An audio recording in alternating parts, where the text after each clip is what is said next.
Welcome to the School for the Gifted. First episode of School for the Gifted. I am your co-host Joe, and I'm here with Esteban Colon. What's going on? This is his brainchild. I don't really know what else to call it other than that. I mean, this is a subject that you've been very passionate about for a very long time. I mean, ever since I've known you, and I've known you for quite a while now. Well, I mean, it's the X-Men, and everyone has whatever comic it is or whatever property it is that brought them into anything they're a fan of. And for me, it was the X-Men. When I was just old enough to, spend my ice cream money on comics or something like that, it was the X-Men that brought me in. Man, you got ice cream money? A little bit. I didn't. Well, that's because your parents didn't like you.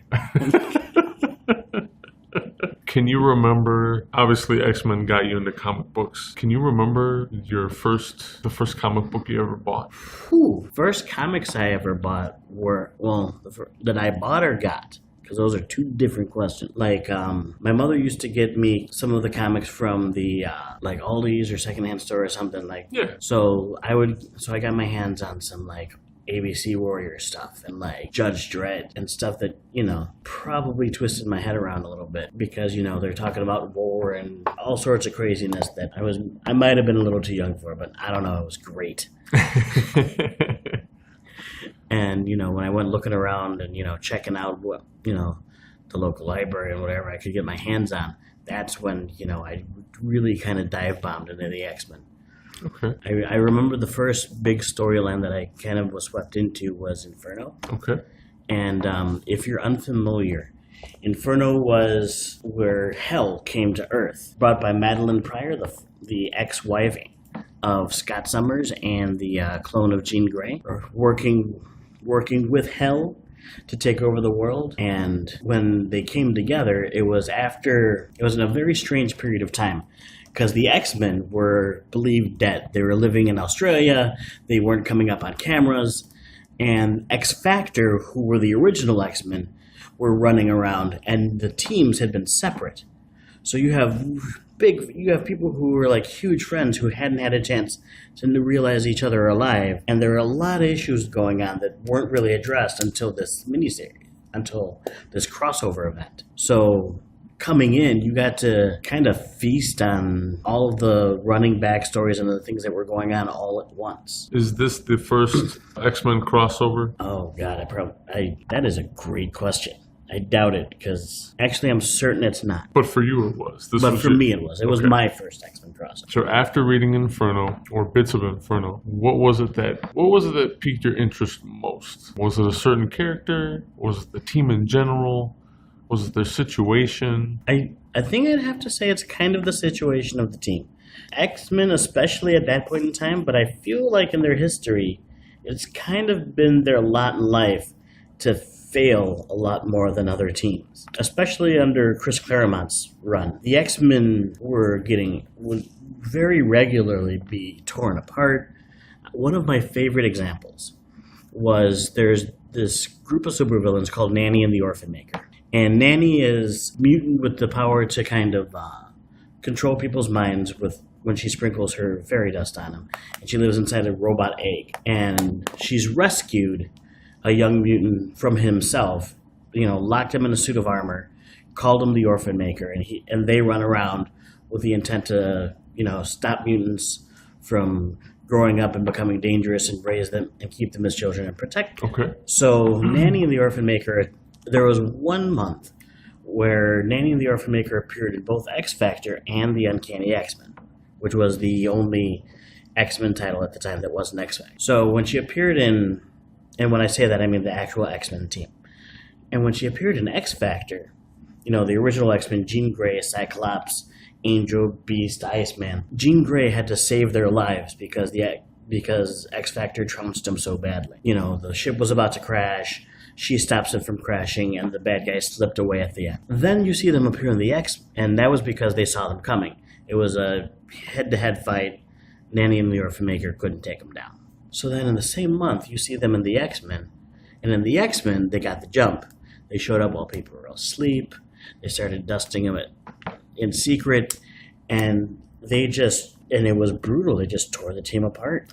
That's the best kind of dust. Secret dust. can sprinkle some for you. So for me, growing up, this was around, and this will date the hell out of me, but we're talking like the mid 200s. So around the mid 200s and that. You're referring to issue numbers, yes? Yes. Okay. Original issue numbers. Original issue numbers. Do the math, you'll probably figure out exactly how old I am. And this is Uncanny X-Men we're talking about, yes? Yes. Okay. So this is the era where we have, Wolverine in the desert being slowly tormented and tortured by the Reavers. And this is where we find, where Jubilee joins the team. This is where you have the introduction of the new Psylocke. This is where you have issues where Storm is reduced to the age of a child and Gambit shows up. And one of the threads that you're finding in this time period is that the X-Men have just had a rough go of things. They've been torn to pieces. And you really have them fighting for survival. They're never in a position where they're going to win or even make it out in one piece. And, the best stories are the ones where you're worrying about your protagonists, where you're scared for their safety. So suffice it to say, Claremont had you from the get-go, more or less. Oh, yeah. Was there ever any point where Claremont stopped doing it for you? Claremont left the X-Men, and he came back for a series, I believe it was called the Extreme X-Men, and I was not the biggest fan of his return work. Okay. The beauty of his first run was that he had complete control, and he had a good sense of pacing on what to do in different areas, since the X-Men were kind of torn apart for a good run of that. Well, when I started, they were together earlier, but even in that point, he had good pacing and knew kind of how to change direction so that you stayed interested. When he came back with Extreme X-Men, it was almost like enough had changed. The continuity had kind of gotten away from him, and it showcased some of his weaknesses as a writer. I don't remember how long his Uncanny X-Men run was, but clearly he's one of the more celebrated writers on the book. When he left and came back, do you think it's comparable to, say, what Marvel had did with Peter David and the Incredible Hulk, where they kind of got in his way, I guess, editorially, and decided, hey, we're just going to interfere with your run here and, take it or leave it. And so he decided to leave. And then eventually they had him back for other stuff. I mean, obviously he came back and did X Factor and things of that nature. It's a great question. I'm not sure. I remember when he left the X-Men, you were really in a period where you had Image Comics starting up. If I remember correctly, it was in the 90s, the early 90s, and he had done some other work. So I don't know if it was, the X-Men really getting in the way, or if he, after doing things like launching New Mutants and all the other work he had done, if he was just done with it. That's probably some research I should do.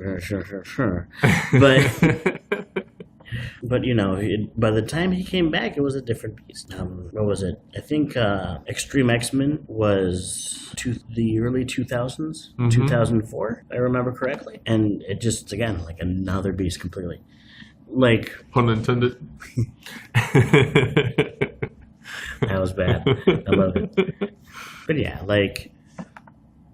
one of the things that you can kind of joke about at his expense, and one of my favorite examples of what's wrong with his writing sometimes, is you'll often see Storm.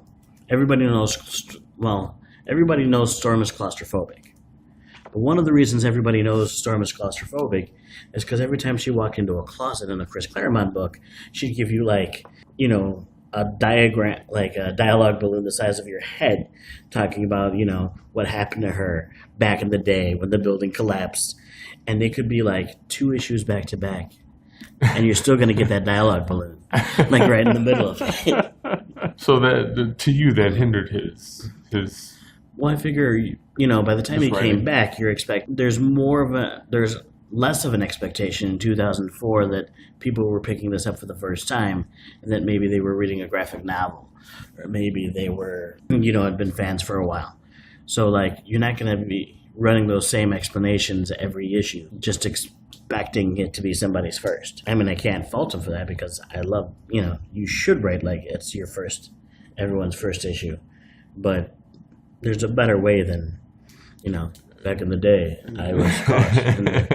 So beyond Inferno, what kept you interested over the years? And I know that's a pretty broad question, but I think a lot of X-Men fans, you get a lot of one extreme or the other, where they're really in love with these characters, or they really, really cannot stand what the characters seem to keep going through. Claremont aside. So for you, you can be as general, you can be as vague or as specific as possible, but what has kept you interested all these years? Well, the thing that makes the X-Men is the characters, is the fact that you spend so much time with these people that you come to root for them, you come to worry about them, you come to love and enjoy them. You want that soap opera that happens when you lock a bunch of attractive mutants in the same mansion. You want the drama that occurs when they have to literally go into battle, every other day and watch each other's backs and prevent each other from being killed. There's a lot that writers accomplish with the metaphors, and the best writers will do that. As you change, as the metaphors shift, as you're looking to kind of reflect different things that change, it's really the characters that you keep coming back to. And by that, I don't mean, oh no, Cyclops is dead, I'm not reading another book. It's the structure, the metaphors, the stories that rush behind it, the mythos of it connects you into these people and the new people they bring in, so that, you can continue pushing the story forward. There can be new generations. You can invest just as much in a character like Armor, who is relatively young compared to somebody who's been around since the beginning, like Jean Grey, or characters that there's that train derailed, but that's the beauty. There's always an influx of new students. There's always an influx of new personalities, and they continue to make sure that these characters bounce off of each other and spur each other into new areas. You're not going to have, for example, Archangel has been through a ridiculous amount of stuff. Archangel, whoever he is today. And you're allowed to do that in the X-Men book, because the X-Men is a team book.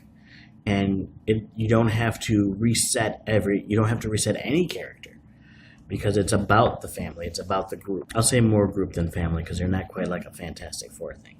But yeah. Okay. So I feel even at the time when the book is at its worst, there's still things that make you want to check in on. There have been times where there have been different creative teams that I didn't enjoy, and I continue to find myself at the comic book shops looking in to see if they've changed their ways or made better choices. We're gonna take a pause for the cause here and go pay some bills. When we come back, we're going to find out just who Stevie here did not like in the creative seat. Stay tuned. We'll be right back. This session of class is sponsored by Nucadia. If you've heard about any of the stuff in the past, we're talking about past storylines, characters, you can easily find those back issues on Nucadia. And not only would you be getting a whole bunch of amazing books for you to own, but you'd also be helping out the show. It's a small portion of your purchase price that goes towards us in our efforts to further educate the students at the School for the Gifted. You can always visit us for more information on Nucadia and obtaining back issues through them over at schoolforthegifted.site. That's .site/Nucadia. NEWKADIA.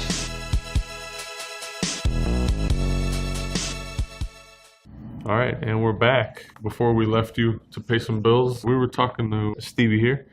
about his least favorite X-Men creative teams. And I was about to say that it gets a little more complicated than that, because X-Men has been a book that has had an insane amount of large crossovers that have, like, some have been amazing. Like, you talk about Age of Apocalypse, House of M.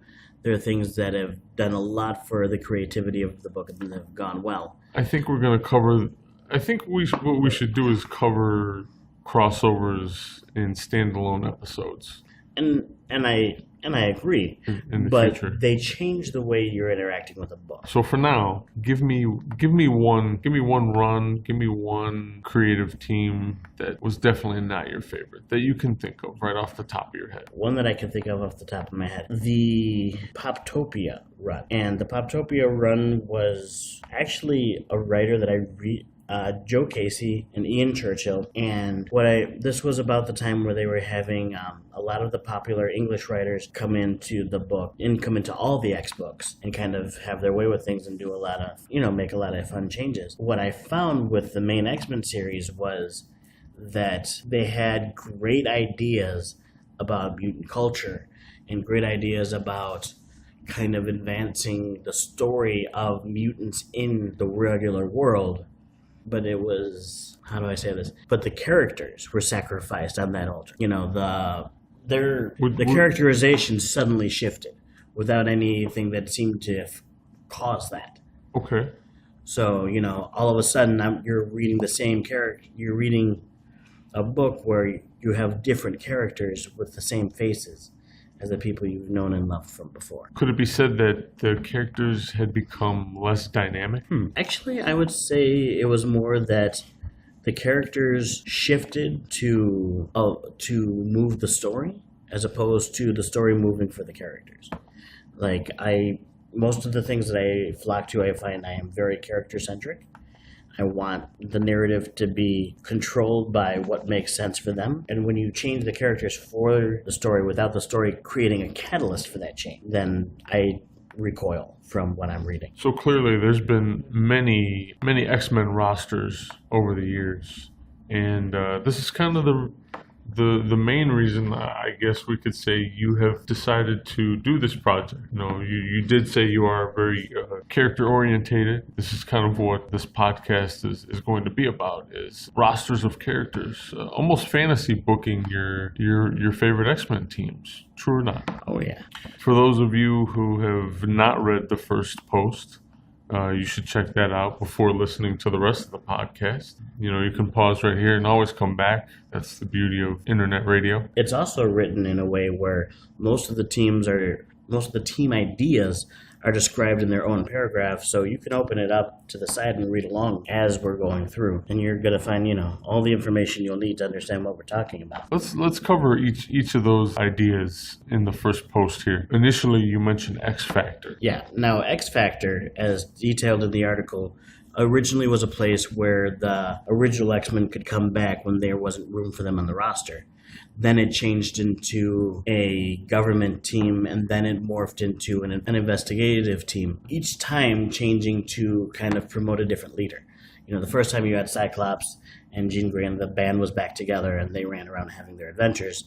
Then it was a chance for Havoc to step to the forefront as he ran his team. And then you had the Multiple Man, giving him a chance to showcase what had changed and how that had evolved. Even beyond that, with them as a corporate team. And my favorite incarnations of this team have always been the ones with Jamie Madrox, the Multiple. Going into this, I wanted to make as few changes to current canon, meaning that I'm trying not to resurrect too many people or kill too many people off. Going into this, or at least at the time of this recording, Jamie Madrox, the Multiple Man, is dead. So one thing I wanted to do is not necessarily resurrect him for this group. Now, as you read through the books, Richter from Rewind, Richter, who's been around for a bit, was on the team as well. You may recognize Richter from the later New Mutant books, the X-Force books, when he was running around with that crew. He spent a good deal of time on X Factor, so I thought he's the sort of personality, especially since this was part of his job when he had lost his power during the X Factor investigations run. He's the sort of person who would pick that back up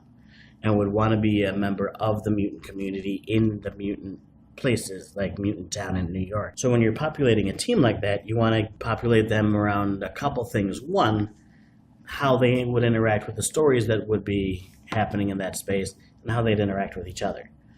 So I definitely wanted to put Shatterstar on that team, as they had been lovers and amazing friends for years and years and years. And they play well off of each other. Where Richter is a little more laid back, a little more rational, Shatterstar was literally born for television. He's a show-off. He loves a good fight. So he's going to be, just this spectacular example of what it is to be an X-Men out there. And coming up with this team, I started thinking of almost like the divide that you see between the Defenders and the Avengers in the media property, where X-Factor Investigations is kind of your street-level team. So even though I did say I didn't want to do too much to change things, there are a character or two that I felt the need to resurrect. There's a character named Dead Girl who first appeared in a book called the X-Statix, and she is literally a dead girl. I mean, she's a full-grown woman, that the character is deceased, but still functional. She's like a really pretty zombie. Okay, I guess that was my next question, was whether she was a zombie or not. But okay, continue. She doesn't, she never had felt the need to eat people. At least not in any of the books. Okay. And I would definitely not write that in there. But one of the things with that character, in an investigative setting, having someone who could telepathically communicate with spirits and the dead would give them new opportunities to chase down mysteries. Now they can avenge a murder that happened with no one else having been a witness of it, because you have Dead Girl there to create those stories. Was there ever a specific issue that you really liked to see Dead Girl in? Not specifically. She was a very different... In the X-Statix, the main point of the team was to die, for lack of a better way to say it. Like, they were this huge social experiment where, everyone was like, oh, it's this corporate-run X-Men team. The first issue, just about the entire team gets slaughtered, and they just slap new people in there as they die, because it's almost like a Suicide Squad. You're not expecting longevity out of those characters. Yeah. So with that, I was also going to resurrect Skin. Now, Skin was part of Generation X, and I feel terribly underutilized. Skin's mutant power was that he could stretch his skin and manipulate it in different ways. Also, he had come from a more urban environment, something that we might be very used to. Okay. And I'm thinking, having a character who would know how to talk himself out of a situation if there were gangs there, a character who could literally change what he looks like, and having that opportunity to really explore his personality, the way he can manipulate his powers, would add a lot of texture to the book, especially with other characters who haven't had that kind of background, that kind of setting. Shatterstar has never been in some of the situations that Skin would be completely comfortable. Another character that I wanted to bring onto this team is Stacy X. Stacy X was a former prostitute who emits pheromones that, allow her to have sway over people. And once again, with most of the teams most X teams have some kind of psychic in there, which gives them the ability to really manipulate a scene, because telepathy and mind control are really dangerous. I wanted to give this X-Factor team a bit of that, but I wanted it to be more grounded. I wanted it to be dirtier, grimier. I wanted it to be something where it's like a little more physical. And you get all of that with a character like Stacy X, where it's more about the emotional impact or, the way people respond, as opposed to just, waving your hand with a Jedi mind trick like you might get with Jean Grey or the White Queen. Okay. Also, there's a character named Prodigy. Prodigy was a character introduced with the school, and he was part of Cyclops' revolution. And the beautiful thing with Prodigy is that he's powerless. But his power was to absorb information. He was able to learn all the things that you've ever learned. Losing his powers, he hasn't lost that. The knowledge is that he's gained. But he can't attain new knowledge? Well, he, like a regular person does. It's not like... But not like he used to. Exactly. Okay. So what you get is you have a genius who's also a security expert who is working as, a consultant on the team.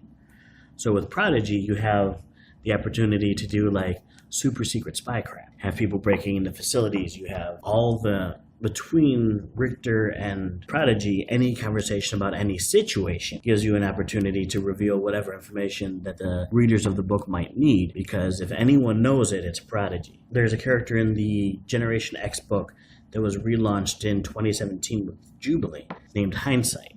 He was a new character introduced for the book, and he basically has the ability to touch an object, touch a location, touch a place, and retro view it, like see what happened. And once again, I love the idea of pairing someone who's that brand new and that green with some of these other characters who have seen much more, both as members of the X teams like Richter, or just in life as you have with Stacy X or Skin.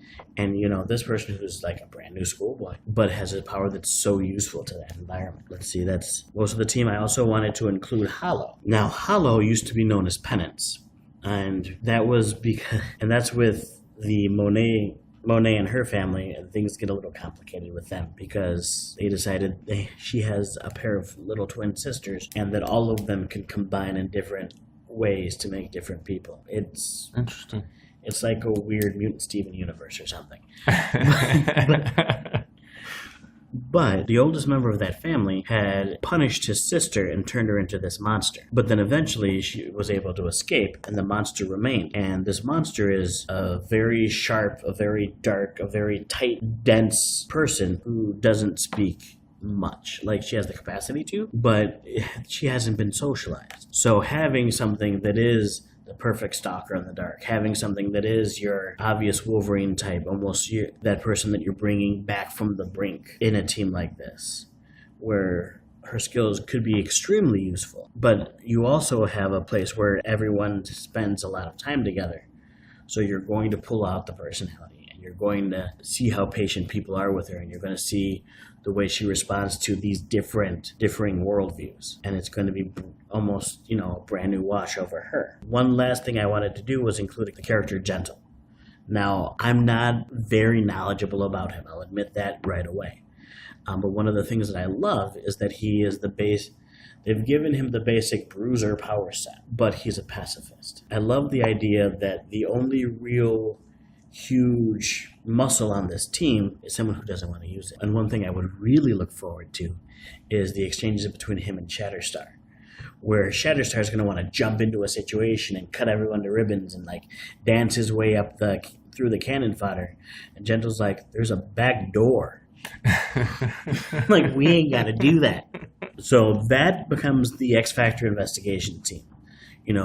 A group where you're not going to have people shooting plasma into the stars, so that when they do come across something big, the way they succeed is going to be through wit. It's going to be through their ability to function together. And because it's an investigation team, and because you're going to have a lot of mysteries, you have a lot of time for these different personalities to kind of to bounce off of each other and interact in the space together. This is a very interesting concept for an investigative team. Minus the individual personalities on the team, is there anything or any other team outside of the X-Men universe that you would consider an inspiration for such an idea or such a pairing of people? I feel like it's carrying on the tradition of what Peter David was able to do with the book. Peter David was very inspired by Jamie Madrox's The Multiple Man. Previous writers, they made him a very funny presence, but it felt like they didn't quite know what to do with it. Because one of his power is to make more of himself, and if you punch him, if there's impact, you make more. So he's a one-man army, but he's not a very strong army. In a world where you have people, calling down tornadoes and ripping planets in half and hurling things into the cosmos and, being able to be whipped through the sun and survive. He doesn't seem like that powerful to me. But one of the things that you found in Peter David's reading of him was, imagine a guy who never had to make a choice in his life. Take that and when I say that, it's, hey, do you want to go out or do you want to stay in? I'm going to do both. I'm going to do both, yes. Hey, do you want to do this or that? I'm going to do both. Hey, do you want to study this or do you want to do that? I'm going to do it all. So then you ended up with a multifaceted person who had this wealth of information and didn't really take things very seriously. And then what he did was he proceeded to put him in situations where he had to make those choices, where there was no way to do both. And in doing so, he created this atmosphere where you had a team. They were in the middle of the mutant area. They did come across really strange things, but they persevered and they worked on it together. And I feel like with this team, with this combination, I'm really kind of pushing that same feel, but changing up the mechanics. So no Scooby-Doo. No Scooby. We're not going to be pulling the masks off the old men. No jinkies here. And just to make sure nothing else happens, we'll all take turns standing guard. Who's going to stand the first watch? Who else? The watchdog. Right? The watchdog. Oh, that's me? I really love the idea for this investigative team. I'll admit I haven't read very much X Factor growing up, but you and we've been to multiple conventions together. That was at the time of the Peter David run on X Factor. That definitely piqued my interest and kept it. Peter David, for those of you who don't know, had original success for Marvel with his Incredible Hulk run. Legendary Incredible Hulk run. If you have a chance, use your favorite search engine and look up Peter David. Trust me, anything you read of his runs, whether it be Incredible Hulk or X-Men or X Factor, you won't be disappointed. Anything that you read about the Incredible Hulk that isn't just Hulk smash is inspired by Peter David's run. Yes. The next team you touch on is the Astonishing X-Men. On the blog, in the post, you talk about, most of it is like the evolution of the school and how the Astonishing X-Men would be instructors. We'd be able to see kind of the downtime between their adventures. Not necessarily like a Teen Titans Go kind of scenario. Not exactly. But I guess in a similar vein. I mean, obviously, much more serious, nowhere near as campy. Yeah, nowhere near as campy as a Teen Titans Go, but I like the comparison there because with Astonishing X-Men, I'm really thinking taking characters that we know and love that we've had for literal decades and giving them the opportunity to breathe, like spending more time with them, seeing their lives, and using them as an introduction for new characters as well.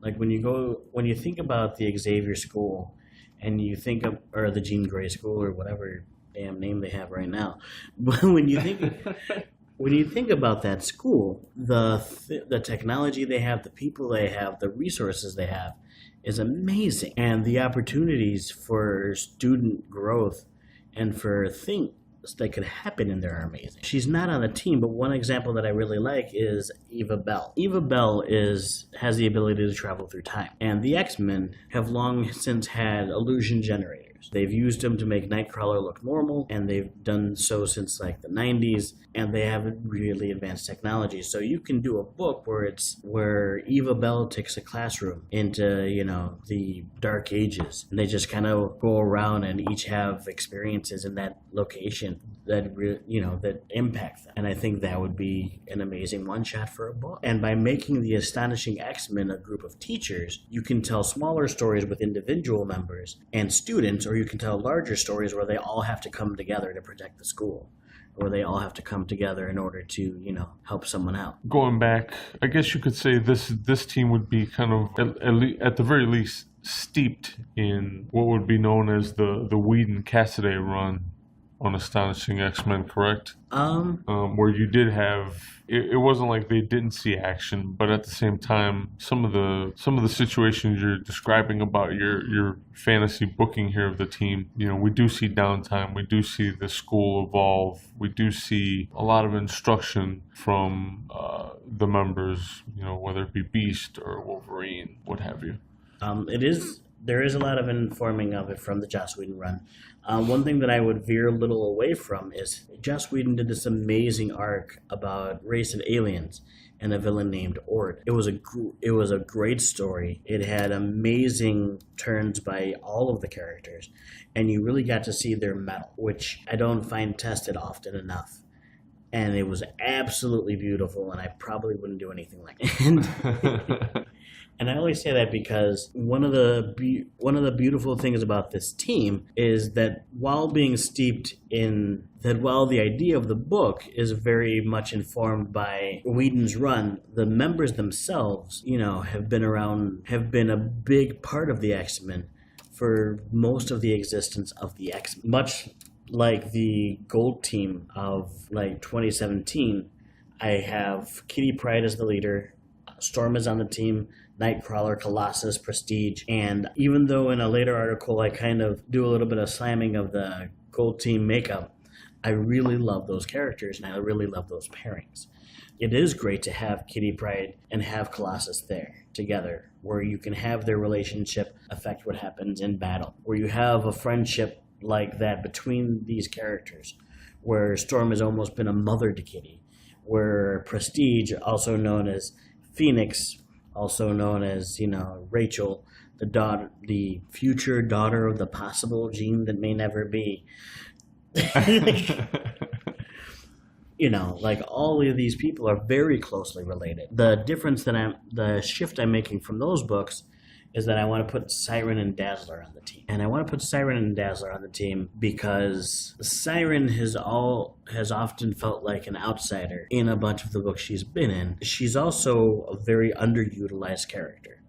I also didn't want to bring Banshee back from the dead. And the last time we saw her, she had been transformed into a mythological being, but that was before a reboot or two, so she can easily walk in having been changed back. And another thought that has been tearing at my head, and this is probably a lot more fanboyish than it is actually driven by specific plots or writing techniques, but I can't help it. Dazzler is a character that has the ability to create light from sound, and they have never paired her with anyone who creates sound. I guess that's a question I've always had about any incarnation of X-Men teams. In your personal opinion, how important is it for the creative team running whatever incarnation of the team they're doing?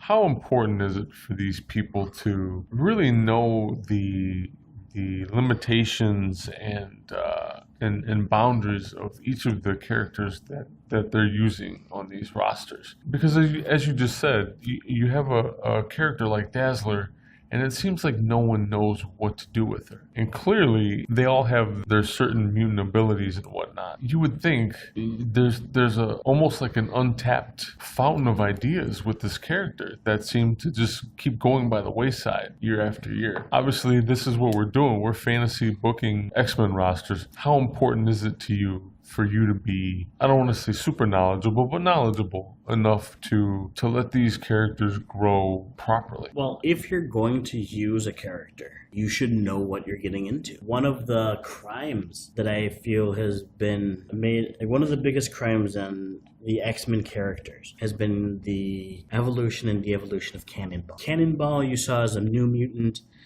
tall, scrawny kid, not quite sure of himself. And between the time the original New Mutant series started and the time it transformed into X-Force and the time he had transformed from, that child to a militant mutant terrorist, by the time you had him in the X-Factor book, he was training other people in military tactics.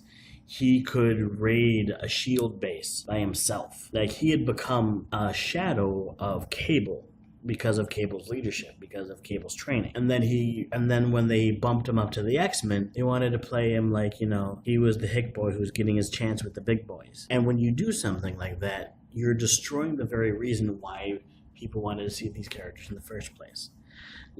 If people love a character, they love the character because they're following the character. And if they're following the character, the changes and evolutions of these characters and what they go through are important. Nobody's perfect. And even the best told stories might sometimes end with changes that don't make sense for a character or growth or evolution that you might not agree with. But if that's the case, it's your job as a writer to figure out a way out of it. To either have something that organically changes the character in a way that you can use, or use a different character. I remember, for example, Chamber. I adore Chamber. For a period of time, he lost his powers, and they were able to have him be a different superhero without them. And I understand that, And that's, by all means, you run with that story. But I was saddened that I would never get a chance to write Chamber as he was with his power. Am I glad that they changed him back? Oh, I'm ecstatic that they changed him back. But that's a mechanic.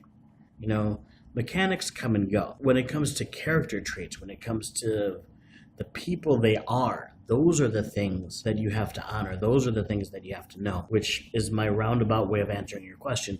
I don't care if you're familiar with Dazzler's powers or the exact way they work, because as a writer, you can change those. What I worry about is, do you know where she came from? Do you know how she's changed in that time?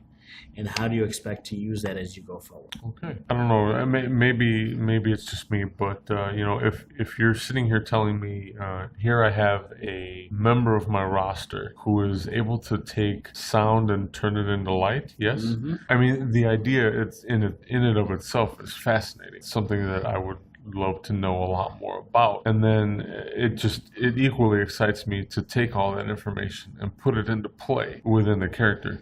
I've never understood that about the creative teams in any of the mutant books. When you say you've never understood that, you mean the fact that they haven't explained these things or brought them to the forefront, or that you feel they've been underexplored, or is it something else? I think a little bit of it is underexploration, quite frankly, just underutilization. It seems like they have this dynamic toolbox in front of them. They choose to use the wrench as opposed to something a little more complicated. I'm not saying everything out there is complete and utter crap, but there's over the years, there's definite team members and scenarios and X titles in general that have held my interest more than others.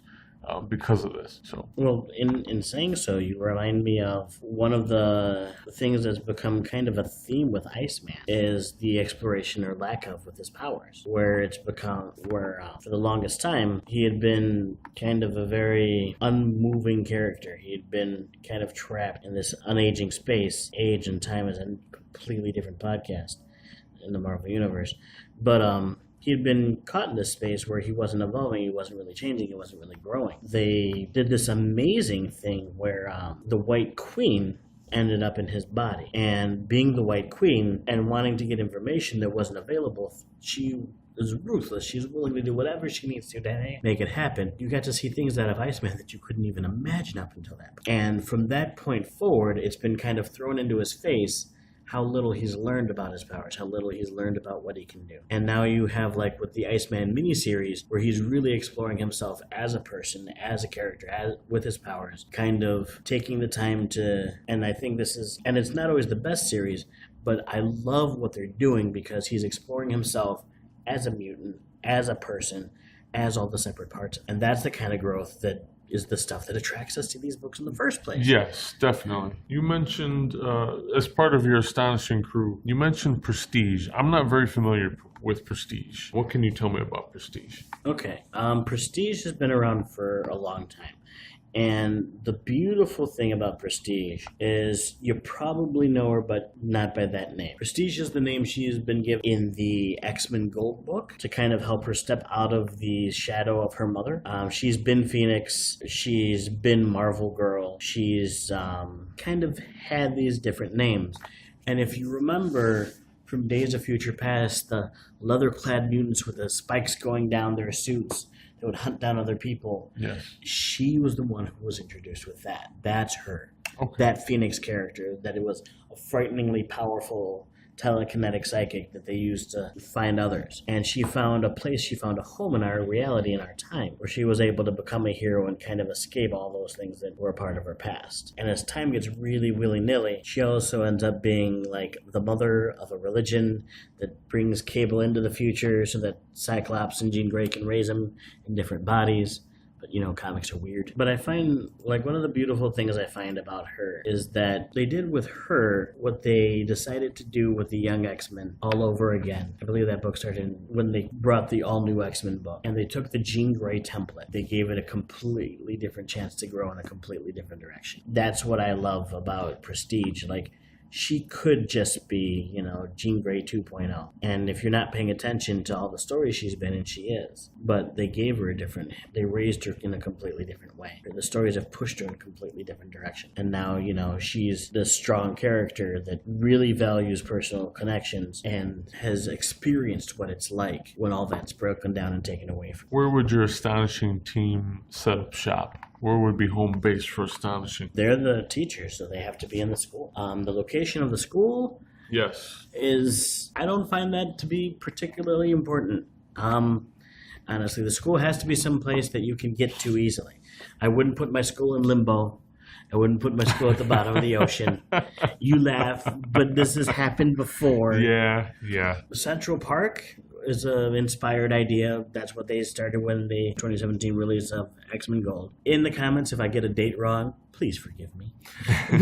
but that was inspired. I don't feel that it has to be in the Xavier Estate right out in Manchester. It's wherever you locate the school. It's wherever you want it to be. There's plenty of I feel like there's plenty of other crap going on in New York. It doesn't have to be there. I mean, hell, I was born in Chicago, raised in Chicago Heights, and now I'm living in southern Wisconsin. But hell, put them in Chicago. I'd love that. I agree. New York is way too overused. Way too overused. And I'm not just saying that because I'm also from Chicago. I mean, it can be anywhere. Just let's give New York a break. After the Astonishing, you move on to a team that would be referred to as the Uncanny X-Men. I feel like the Uncanny X-Men, as that was the title of the original book that introduced the characters, should be kind of that flagship book, should be the one where we're following, 4-color adventures and there's going to be, big fights and big stories and insane things going on. And with this, I wanted to play around with a couple different ideas. In 2018, they changed the X-Men Blue team to have Polaris leading it. And Polaris is a character that's been around the X universe for a long time. She's had her fair share of issues. I love the idea of having a leader who's been in great places and been in completely terrible places, both physically, mentally, and emotionally, and watch her strength carry other people through. And I think in that you have a chance for a lot of different stories where,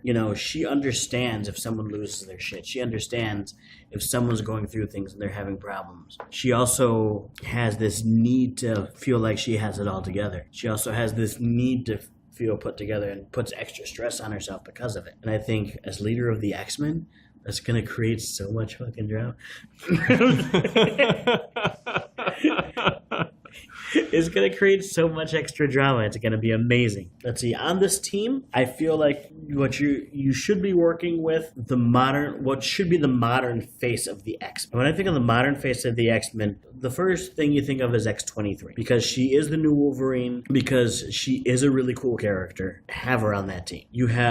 I have Armor on the team. Now, if you're unfamiliar with Armor, Armor's been on the X-Men for a while. She was in the Astonishing run from Joss Whedon that we mentioned earlier. She's been in several incarnations of the team. I love having a team that is multi-gendered, multiracial, have amazing different looks and powers. And with Armor, there's one thing that I really love. The nature of her power is very personal, because she creates an armor made out of her ancestors. Like, it is literally her dead loved ones protecting her from harm that allows her to be a superhero. So this armor, is it like an astral armor, so to speak? Is it a psychic armor? Is it? Well, what you've seen in the book is that it is physical. It touches things. It gives, she has amazing strength with it. She has amazing defense. So they haven't specified the exact nature of it, or at least if they have, I didn't read that. What does it look like? It looks like she has an energy armor around her, but you can see through it. It's like this it's this orangish sort of almost samurai armor, for lack of a better description, that she rolls through like she's inside a robot. Okay. We're talking Uncanny X-Men. Yeah. There's a character named Dust. I think her powers are amazing.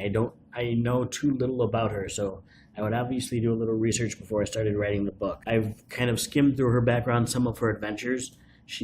And I would love to have the human sandstorm on the team. She's had a lot of moments where she's really had a chance to stand up for the things she believes in and what's going on and doing right. And I think she's been in enough books where she deserves a chance to be, proper uncanny X-Men. Ileana, aka Magic. She's actually been on some of my favorite teams of all time. And she's evolved from, Colossus's little sister who just happens to be around into like a truly terrifying warrior who, will stop at nothing to make sure that her charges are safe and that things are okay. And one of the things I love about her and the way she's grown is that she has a depth of understanding that few characters. Like she'll look at if there's an interaction, she very typically understands more than she lets on. Chamber, the kettle of boiling psychic energy is so powerful he blew off his own jaw in his upper chest. You had an opportunity to see him again in the Generation X book in 2017 and 2018. I almost feel like every X team needs a psychic on it at some point. Chamber is the sort who's really going to ground the people around him, which you have to see in a book where you have this much high-flying action and these sorts of characters mixing.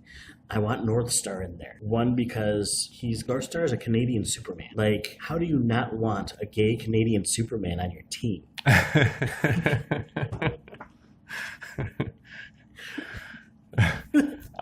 I'm not going to disagree with you.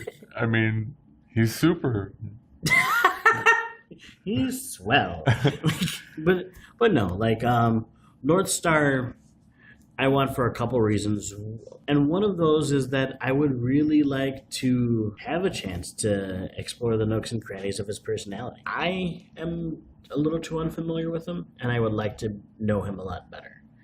And I think with this combination of people, with Polaris always projecting kind of an aura of knowing it all and being in charge, with, Magic kind of being able to see through that, with, Armor being a really kind of scrappy smartass in a kind of way. You have this interesting combination of people.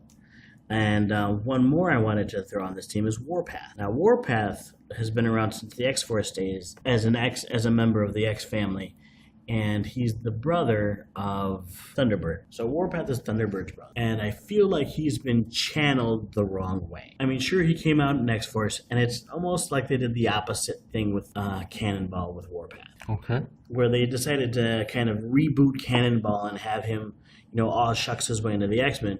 With Warpath, they're like, man, this guy is running with Cable. He's dangerous. Let's put him in all our dangerous books.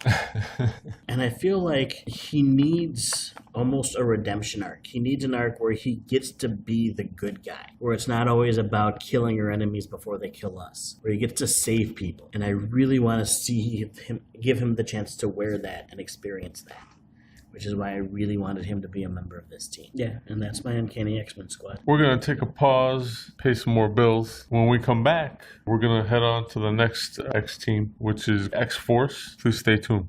This session of class is sponsored by Nucadia. If you've heard about any of the stuff in the past we're talking about, past storylines, characters, you can easily find those back issues on Nucadia. And not only would you be getting a whole bunch of amazing books for you to own, but you'd also be helping out the show. It's a small portion of your purchase price that goes towards us in our efforts to further educate the students at the School for the Gifted. You can always visit us for more information on Nucadia and obtaining back issues through them over at schoolforthegifted.site. That's .site/Nucadia. NEWKADIA. Welcome back to School for the Gifted. I'm still here with Stevie. We've been discussing what has become his fantasy bookings for multiple X-Men teams or X-based teams. We just finished up describing his picks for the Uncanny X-Men. We're going to change gears here a little bit, and we're going to talk about what you would like to see come out of X-Force. Sure thing. And if you'd like, there's also a blog on this where we're not going into as much detail on the membership, but we do talk about why I've chosen these teams and what we're trying to chase with each one. So feel free to check that.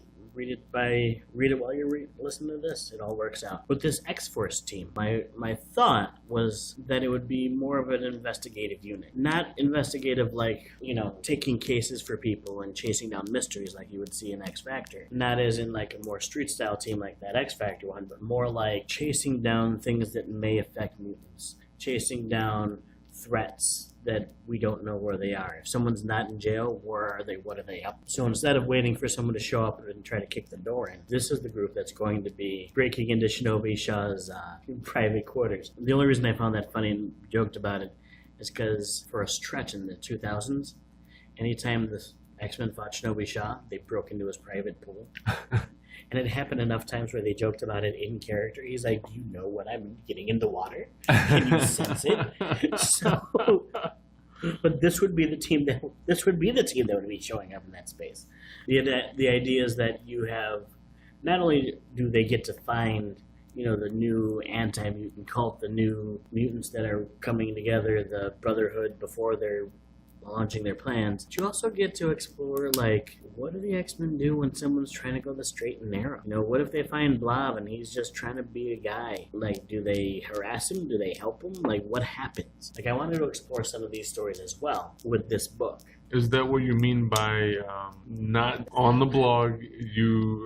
I'll quote you as saying, this X-Force would not be a chance to be extreme or dark, but instead would serve as a chance for the X-Men to be proactive. Clue our listeners in, what would define the extreme version of X-Force and what would define the dark version of X-Force? Well, X-Force has, as a series, has been called the Extreme X-Force. And with the darker team, they were literally Cyclops' hitmen. Okay. They would go out to face targets that were like too dangerous to live, and they would go to take them out. And I wanted to take a step back away from that. I wanted to give them a chance to be heroes. I feel when you were going out to murder the opposition, you're giving up a part of your ability to say we're the good. I mean, warfare is warfare, but when there's 8 of you, it's not a war. You know what I mean? Yeah, but it's 8 mutants. I get that, and I understand, like, that they're fighting dangerous things. But, wouldn't it be neat if they had the opportunity to try another way, make another choice? Like, I'm not going to say that they're goody two-shoes and they never have to, and there's lines that they would never ever cross. I mean, plots are plots, stories are stories, whatever happens, happens. But I don't want that to be the core focus of the book. Hey, look how much of a body count we can run up. They're the X-Men, not a Whatworks team. Okay. And that was not an actual dig on Whatworks, the comic, but what the Whatworks comic is based on the term Whatworks, meaning people who go out and murder other people. So with this team, I wanted to give Cannonball that chance to be the leader he was in X-Force past. Like, he has the skills, he knows what he's doing. Let him do it. In here, I put Psylocke on this team, and I debated back and forth about this. It's one of my favorites. All right, when it comes down to it, she's a psychic ninja, and they are, the group that finds you when you don't want to be found. Hell yeah, she's on the team. Oh yeah, There's a character named Face, and the character named Face is much like Cyclops if his beam emerged from his entire face. Are you kidding me right now? I'm not kidding you. It is his whole face. And instead of having a set of goggles, he has like this ring around it that controls it. But because of that, like, he is, he's blind, deaf, and dumb. Like, he's almost like a gun. You kind of point him at stuff and he shoots it. There's another character that's on this team called No Girl, who's a brain in a jar. She's a floating brain in a jar, but she's psychic. And I thought, what a neat opportunity we have for these two characters, where you have a floating brain in a jar where she can't really physically interact with the world around him. And you have Face, where he can physically interact with the world around him, but he's restricted from communicating with the others in so many ways. So you kind of create a natural pairing where they're able to help each other out. You have a chance for her to be physically viable in the situations that happen, which would be great for her. You give him a chance to openly communicate with other members of the team through her, and really get to express his personality for maybe like the first time in his life. And I love the idea of bridging those gaps and seeing like, these two different mutants really help each other bloom throughout the course of the book. No Girl, how does she communicate? She's telepathic. She's a brain. Okay, so Like, it's just telepathy. You can't be a brain in a jar without mind powers. Well, Otherwise, it's pointless. stranger things have happened. Well, that's true. I'm gonna skip over Bishop. We'll come back to him. Tell me about Indra. Indra. So Indra is one of those characters that I think is a great idea that I don't know as much about as I'd like. So Indra, he was a young teenager from India. His power is a little similar to Armor's, where he can create kind of a battle suit around himself. But for him, it's not his ancestors, it's kind of an exoskeleton. So he creates this big suit of like medieval armor that gives him, weapons and superhuman durability and stuff. And makes him like this big, really powerful bruiser. With this team, I wanted someone to have that, traditional Colossus role, where they're going to be the one who is the meat shield, who is strong, who takes the brunt of the damage. But I also like the idea of having this youngster from India as part of the squad, because that gives me an opportunity to do a little bit of research and bring in, a very different perspective into that team.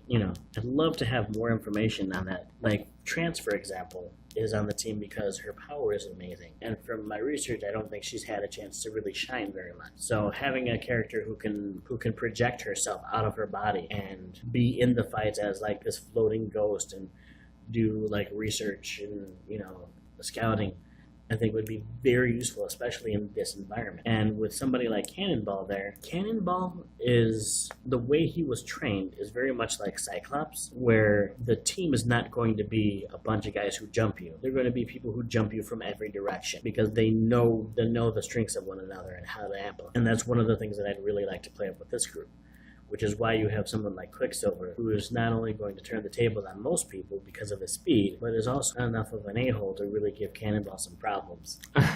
Because it's like he's being bossed around by somebody half his age. And a lot of times he ain't going to have that. True. Rounding out the roster here, we have probably my other favorite X-Men, or X-Man of all time, in Bishop. Why Bishop? Bishop, I think, is an assortment of things that I feel are underutilized. Bishop has a rough idea of the history of what's going on. So what you can do is you can play with traces of things that exist in the future. So if he sees the rumblings of something that can be a huge problem later on, that can be something that they hunt after. Bishop also absorbs energy, which means that he can be an offensive or a defensive character, which I think isn't really played up very often. No. He's normally the big scary guy with a gun. Yep.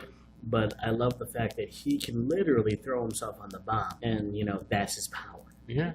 Beyond that, you have his experience with the Xavier police from the future, so he knows protocol. So he has all of it. So he adds to all this information that's on the team for tactics. If there's ever something that Cannonball is going to overlook, Bishop's the first guy who's going to see it. I love the idea of having him there in that position. There's also a newer character named Cypher who's on the team. And the beautiful thing about her is that she is virtually undetected. And if you're going to have a team where you're tracking down the biggest villains, where you're tracking down world-ending scenarios before they've started, wouldn't it be amazing for Cyclops to have at least a couple people? I like to have at least a couple people watching her back when she goes in to figure out what's going on. When you say undetectable, are we talking just general invisibility?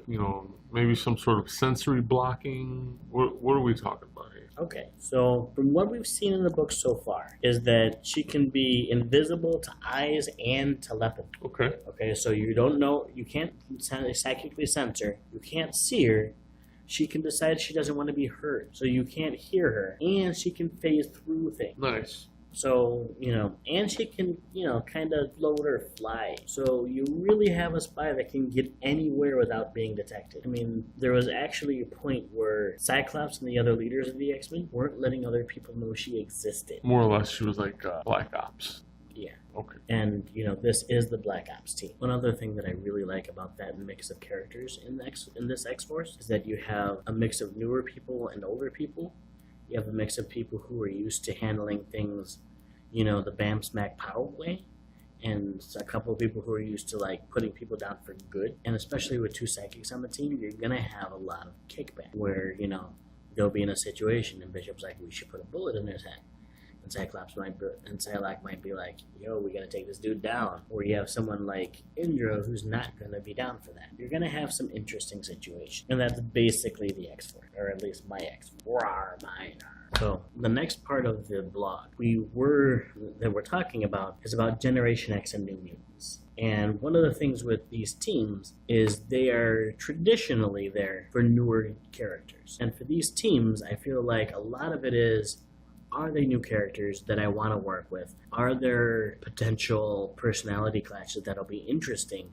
Are there stories that these characters have innate inside of them that haven't been told? And that's really the bulk of both of those rosters. It's not based on future plots that are already formed, or not based necessarily on a lot of relationships that have already existed, but more of the ways that they can push and pull off of each other and develop, and things that I see them being able to do in order to really grow. Looking at the roster for Generation X, I am only vaguely familiar with 3 of the members. We're going to run down the entire roster, and then definitely let's explain some of this stuff. You have Jubilee leading Generation X along... And that's a leftover from the 2017-2018 book that I'm happy to keep with. I love the idea that they've decided to have Jubilee, grow up, quote unquote, to lead the team, but that's not the territory we were talking about. So The rest of the roster is listed as Nature Girl, Negasonic Teenage Warhead,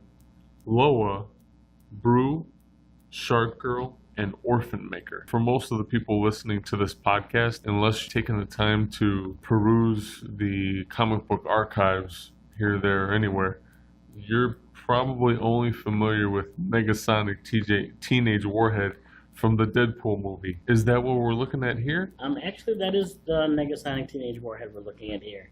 Mostly because she originally existed as a plot device. The coming doom, I will foretell that which will come and harm us. And she died. And then she appeared in Deadpool in a completely different way. Like, they just loved the name. They didn't even use the character. Everyone fell in love with that character that they had for the movie, that they're like, oh, well, let's bring her back, but like that.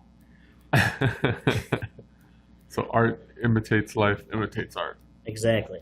So in this case, I'm more than happy to run with the movie version of the character, or as she's been brought back. Nature Girl is on the Gen X team that I had described before that Jubilee is leading.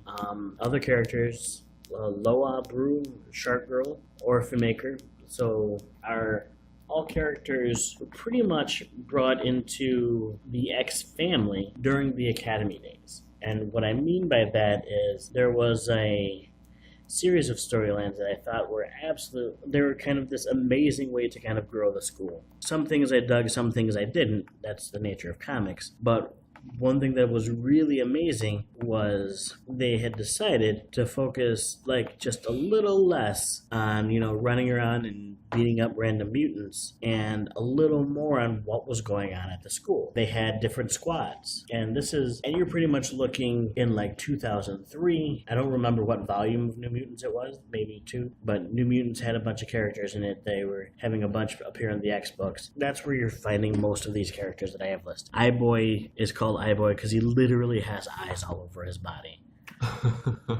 and in random places, not just a complete body composed of eyes, but you got a kid with long hair and he has 2 eyes and another one here and one randomly down his arm. Either way, you just creeped out my wife, who does not like eyes and would be very creeped out by Eye-Boy. Which makes me want to put her on the cover of a book and have Eye-Boy hanging over and go, "Welcome to the X-Men. I hope you survive the experience." Oh, experience, get it? Okay. So you have rewind then speak. And with Gen X, the idea of the book, even though no longer makes sense of them being Generation X other than that it's an X book, but the idea of the book is that this is a group of students. And these are their early adventures. So they shouldn't be really polished. They shouldn't be done learning. But they should be experienced enough where with a chaperone you trust them. What can you tell me about Loa, Brew, and Shark Girl? I'm not familiar at all. So Brew is a great concept. I love it. The Brood aliens. Okay. So the famous X-Men aliens that borrow an awful lot from James Cameron's Aliens. The invaders who, plop eggs in your chest and grow monsters out of you. Well, Brew is a mutant from that species. And what makes him a mutant? Not crazy powers, but the ability to have like regular emotions and not being connected to the hive mind and like being an individual. That makes him a mutant. Okay. So you have a adorable little brood alien who's running around with the X-Men, who isn't like a feral beast. So I love that idea. Shark Girl is, oddly enough, pretty aptly named. It's like if you slapped arms and legs on a shark and you called her a girl. So not quite Jabberjaw from the old Hanna-Barbera cartoons. And definitely not professional wrestler like Shark Boy. Shark Boy. But somewhere in between. I've been in between. Okay. Loa, who is one of those other characters that, I'm getting called out all over the place today. Loa's one of those characters where I know enough about to know that I want to play with him more, or play with her more. And, this is getting bad. Loa is a character who I find interesting. The way Loa works is, power-wise, she's kind of like Kitty Pryde, except more corrosive. And what I mean by that is, like, when she moves through stuff, she breaks it down. Breaks it down. Like, causes it to, like, crumble, collapse, like, destroys it. Deteriorate. Yeah. Okay. And Loa's a Hawaiian girl. Obviously, before I started writing the book, I'd go back and read more of the material. But just, like, thinking about it, you have an opportunity. Like, I think you have a lot of opportunity for some really fun character interaction with her on the team. And I also think that she needs to be somewhere, because I haven't seen her around anywhere in the books that are out right now. Okay. And, feel free, if you're a fan of her and you see her in some of the books, leave a comment. Point the right way, we'll read them. I want her to be used. I want her in a book. And I throw Orphan Maker in here because I have this dream that this character that has been sealed away in this robot suit and cared for by the psychotic nanny for like decades is rescued by the X-Men, torn out of the suit, and finally given a chance to grow up and develop his power and, be a student. The thought of having someone who spent longer than he's mature running around as a hired gun would have a very strange time adapting to that environment and would have a very skewed perspective on things. It would be a very interesting perspective to write from. Getting back to the New Mutants, for me, it's pretty much the same deal. You have maybe one or two that I'm vaguely familiar with. I'll give it the complete rundown and then clue me in. I hope I'm not butchering this. Is it Annalie? You have Annalie or Anoli. It might be Anoli. That sounds... In my head, it's always been a Knoll. A Knoll? Okay. Yeah. Well, we can do a Knoll. That's fine. Thunderbird, Blink, Eye-Boy, Mercury, Match, Ink, and Pulse. That rounds out your New Mutants roster. Huh. I put Eye-Boy on two different teams, didn't I? No.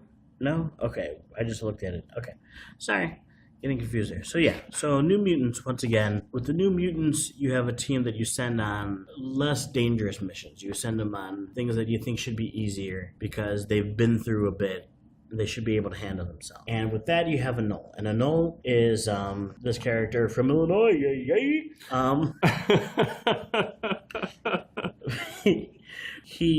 I love the idea of having a green reptilian mutant as the leader of this team. Because when they show up in places, they see mutants before they see superheroes. That's something that they as a group are going to have to deal with and would be a bit of the book. On top of that, in the comics he's been a very heroic character. He's been a leader. He's very athletic. He's kind of like, what if Beast was a reptile who could like grow things back stronger? Oh, nice. Yeah, so like there's at one point he lost an arm and like grew this big beefy crazy arm. So like he knows if that happens he'll be okay, but he's also scared of like transforming into whatever the heck he'll end up transforming into if it keeps happening. Okay. So he has a whole lot to deal with, because not only that, but it's like he's a young leader, he's this reptilian kid, he's gay, he's been one of the squad leaders since the beginning. So he's got all this fun packaging that makes him both a stabilizing element and fun to write story for.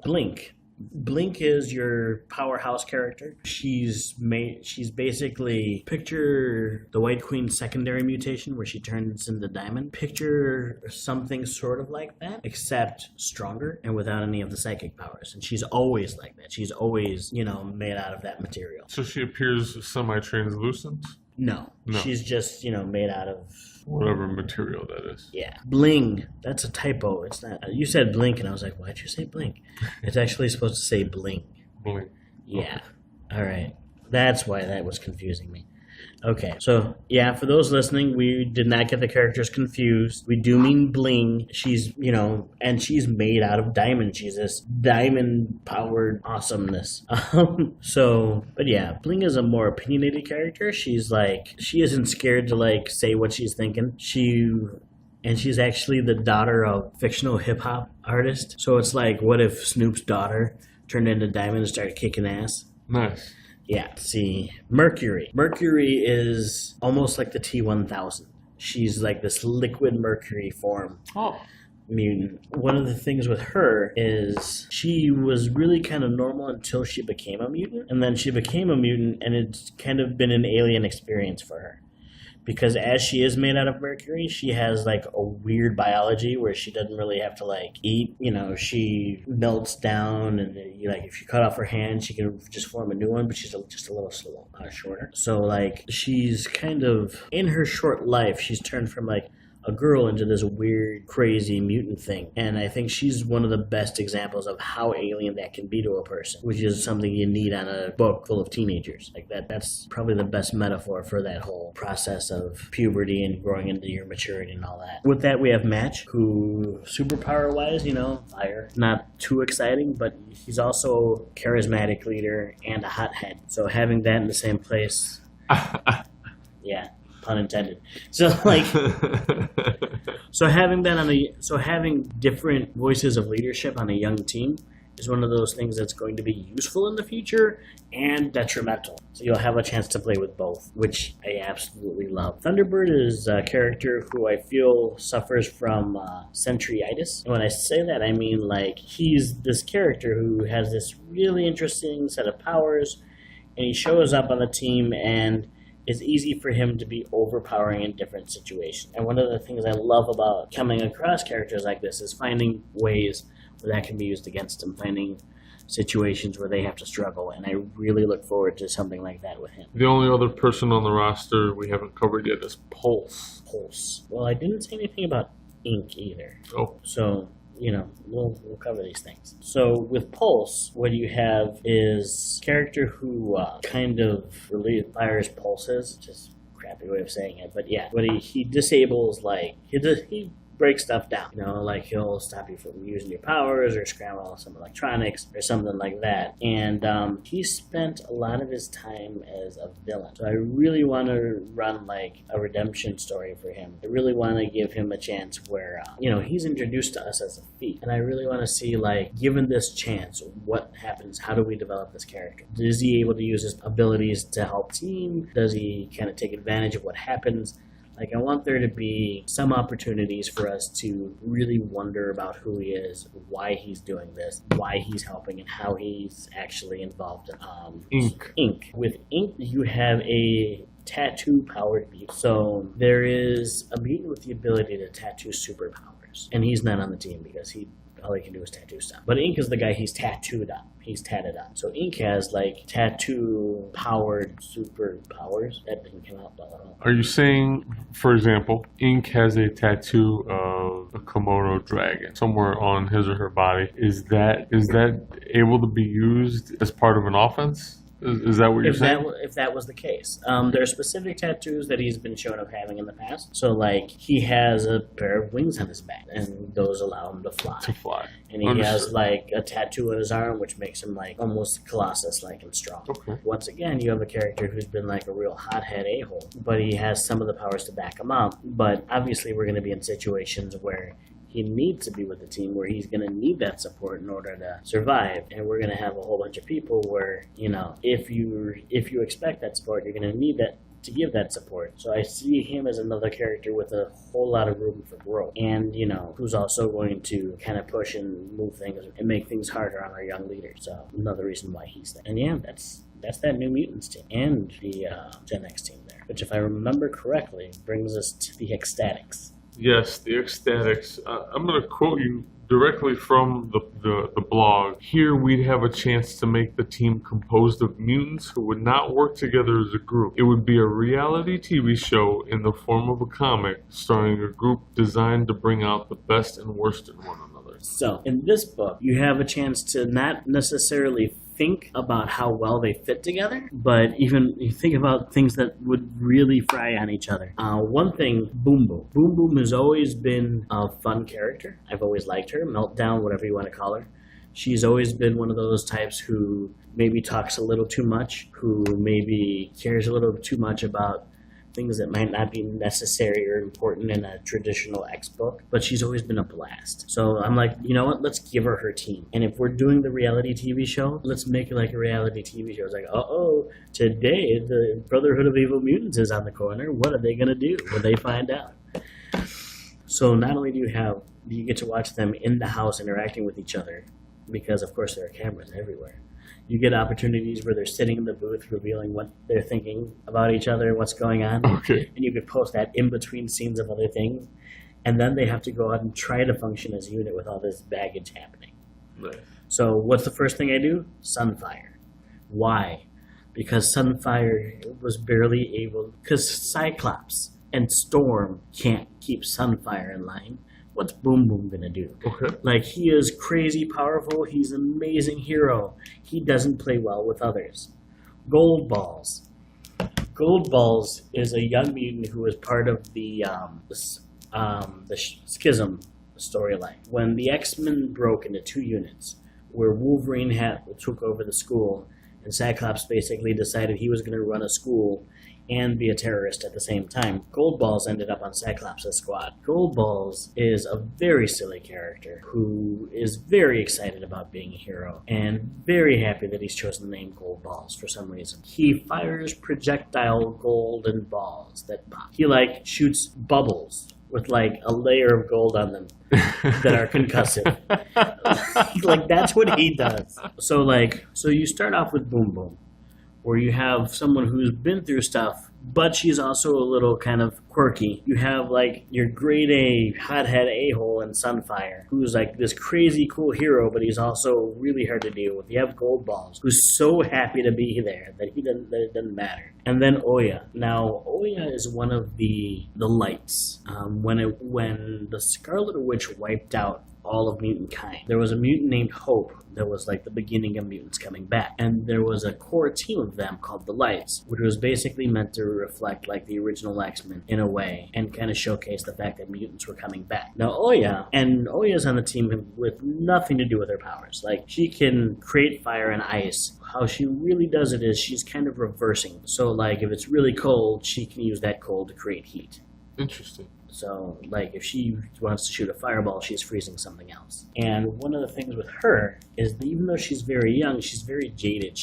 There's been comic pages where she's practically said, it doesn't matter, I'm a monster anyway. And I'm thinking that would be such an interesting addition to the show, where you have one character who's young and redeemable, but she's pretty much convinced that she is a monster. And you're gonna have some great moments of tragedy and comedy out of her. Phoebe Cuckoo. So there's a group of characters called the Stepford Cuckoos. They're all young clones of Emma Frost. And not only are they a group of clones of Emma Frost, but they also have a hive mind power, where they're all telepathically attached to each other. There used to be 5 of them, 2 have died, and there are 3. And one thing that I think is kind of a crime is that they're always in the same place at the same time. And you're like, well, they have a hive mind, because they don't have to be on top of each other to use it. Okay. So I'm thinking, in a series like this, why not have just one of them there, so that all of them get to have the experience? So you have a character who, is psychic and can turn into a diamond and is pretty powerful, and has very strong opinions on what's going on and how, and it always has a laugh track in her head of her 2 sisters commenting on what's going on, and is always connected. That would be very interesting, especially if you do this reality TV style. They're all stuck in the house, forced one way or another to interact. Mm-hmm. Yeah, and then if she gets tired of talking to you, well, then she'll talk to herself. She'll talk to herself.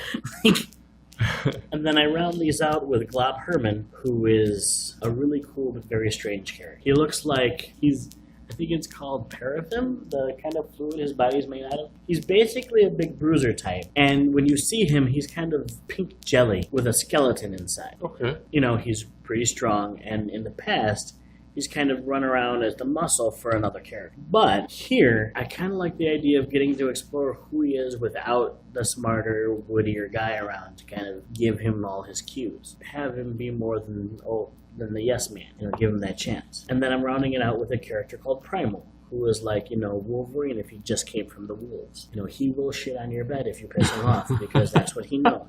I love it. That rounds out the X-Statix. And those were all the members of the original post. The second post that we do has a couple of extra groups on there. The first post was getting a bit way too long, and I felt like I'd give you a bit of a break in between. But yeah, that rounds out all the teams in the first one, all the rosters. And like I said, it's really about how they're going to bounce off of each other, what the personalities are, how the powers are going to work out, all that fun stuff. Further extending the fantasy booking here, what's your take on crossover? I know there's kind of a love-hate relationship with X-Men crossovers, not just from you and I, but from I don't want to say a vast majority, but enough people, enough X-Men readers out there to where, it's definitely a love-hate relationship. Oh, yeah. I feel like the mandated crossover is the Achilles heel of the Marvel comic book universe. They keep struggling to find out, what's the problem. Are they introducing too many new heroes? Oh no, but those books sell. But people complain, oh, let's bring the old guys back.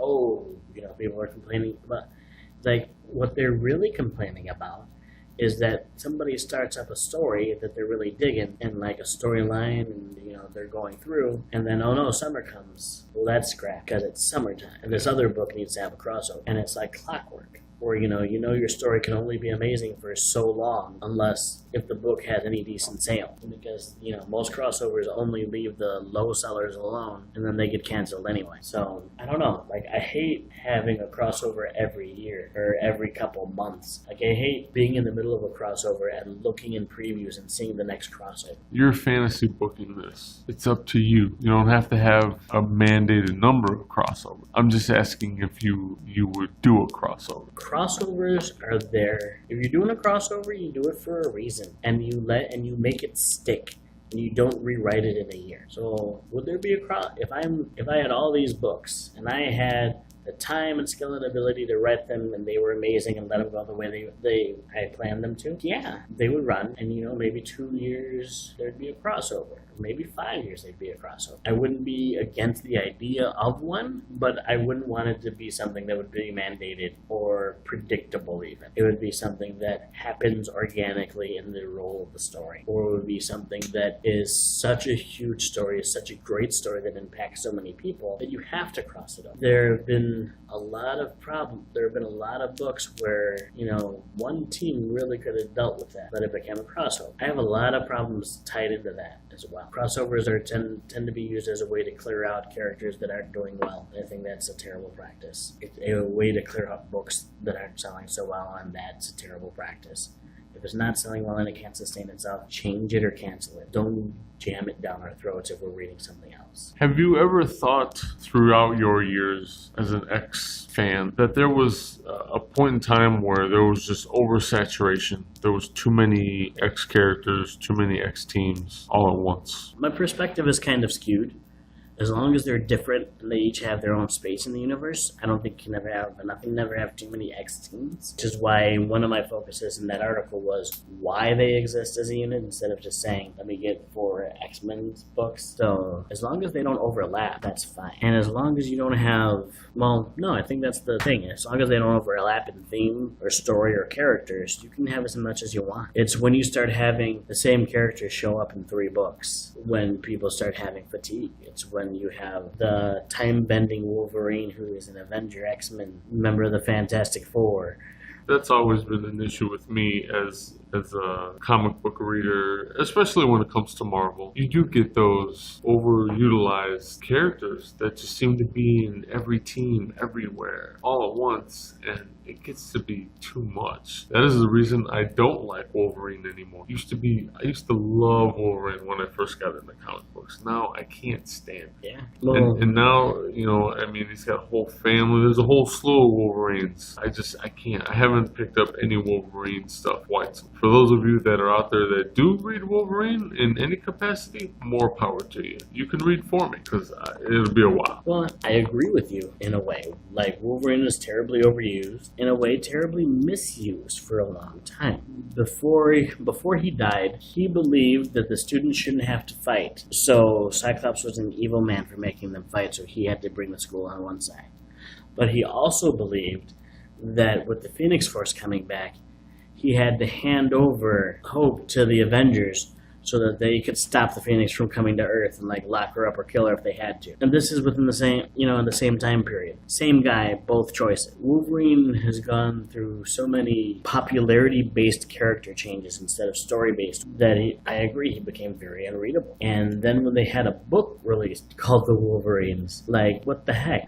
And even as early as, the Team Reshuffles in 2018, where you had the X-Men Blue Team, where you had Daken on the team and James Howlett, two different Wolverines. Wolverine's son and the son of Ultimate Wolverine from the Ultimate Dimension. And then at the same time, you had X-23 and Honey Badger on another team. So two teams had two Wolverines on them apiece. Like I said, I like X-23, and Honey Badger is the most adorable Wolverine possible. I don't even know how to say that. And this is while Old Man Wolverine is running around, while they're doing 4 different miniseries about Wolverine returning. All this at the same time. That's too much for any character. Overkill.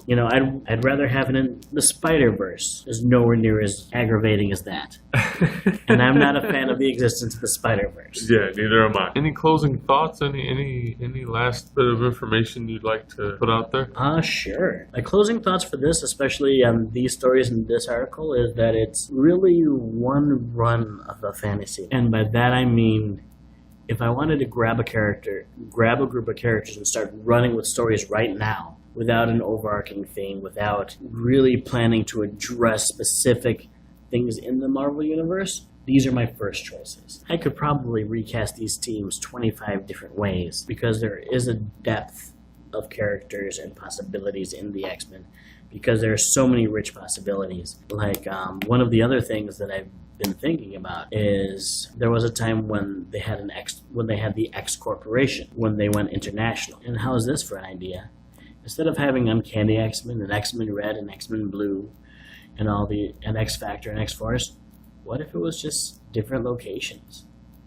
Why not have them be international? What happens if you have X-Men London, X-Men New York, X-Men, etc.? At that point, you have completely different reasons to construct completely different teams. Do you make them all local? Is the London team all European X-Men? Or are they people that you think would function well in London? There's so many different options in the world and for these books that, a list like this is almost a starting point rather than a finishing location. Going forward with the podcast and the blog, what do you hope to accomplish? I'm really hoping to have some conversations where we get to explore this book, this mythos, this culture that we love, while shining the light on areas in the history that may not be as apparent for our listeners or may have fallen by the wayside. And I'm also hoping that through having our listeners and having them being able to make comments and communicate with us, that we go back and look into our blind spots, the places that we've forgotten, places we might not have given a second chance because we saw one thing we didn't like, and discover amazing things that we didn't give a chance to and can then bring back to the light. So I'm really looking forward to the exchange. I'm really looking forward to the conversation. Very much agreed. I would love all of the listeners out there, take the time and send us requests, communicate with us, catch us on social media. We'd love to hear your lists as well, and we'd love to hear your thoughts on ours. Mostly your thoughts on ours. All your simple thoughts on ours. Class dismissed. Class dismissed.